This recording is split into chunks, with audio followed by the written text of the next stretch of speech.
This is TWiT.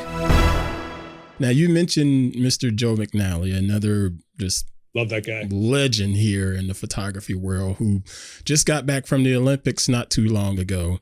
I know, because I'm a fan of yours and his, that you've assisted him from time to time on some jobs. Can you share a little bit about that experience and just his thought process? I don't know if you know Mr. Alan Hess, but Alan Hess has worked with him here and there too. And Alan was on the show. It was way back when he was on the show, and he talked about it and said that you walk into the studio and watch him work. He picks up the camera and he never looks down at the camera. Never. He just picks it up and shoots. He's making his setting changes and all of that. And not one time while he's making those changes, he didn't look down at the camera to make the changes. He just can feel it. It's just, he's that dialed in with his camera bodies.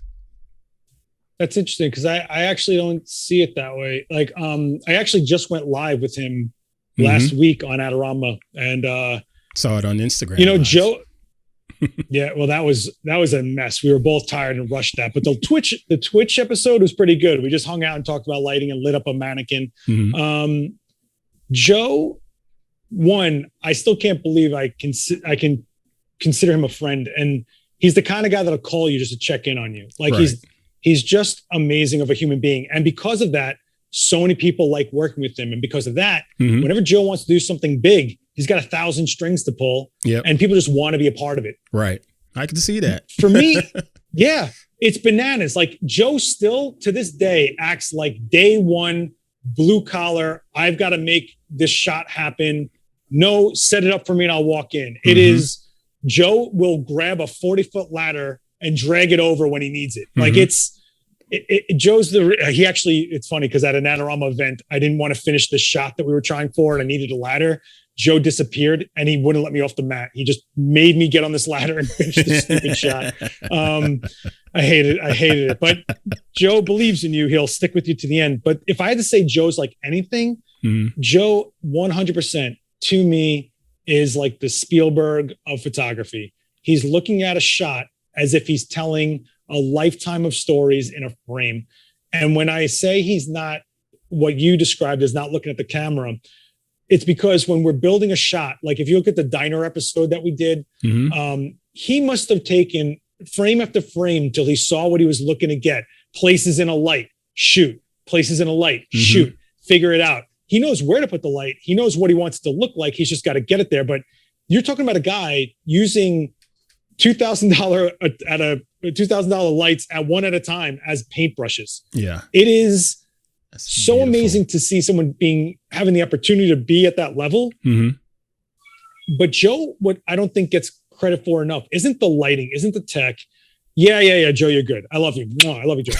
But what Joe McNally really has done for my generation, and this is coming from a guy who walked up to him with a beat up copy of one of his books when I first met him to sign it. He showed us there's a level to this game, to this industry, to this craft, to ourselves as creators that's beyond that of the shot. That is beyond that of just someone saying it's a good picture.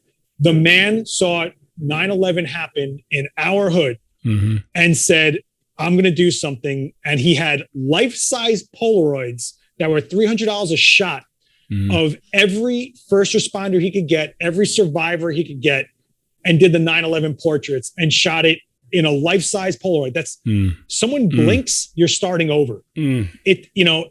There's only one copy of those images, and he shot an RZ medium format at the same time. And to show, and now it's inducted into the 9/11 museum, like to show guys like me that doesn't just stop at Instagram likes, that doesn't stop at a stupid sponsorship, or it doesn't stop at just someone going like, hey, I like your photos.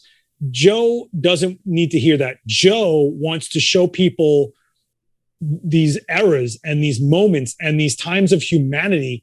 And he's such a good person. He's like the perfect guy to do that for us. I know I'm harping on this, but I think people don't look past, oh, that's a pretty shot.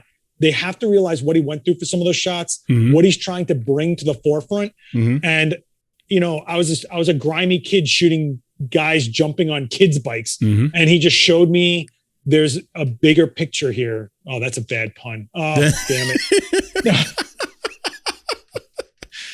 You walked right into it too. Good. I walked right into it. Yeah. If you don't know Joe McNally, check out the book Sketching Light. It is the best book on photography you will ever read in your life.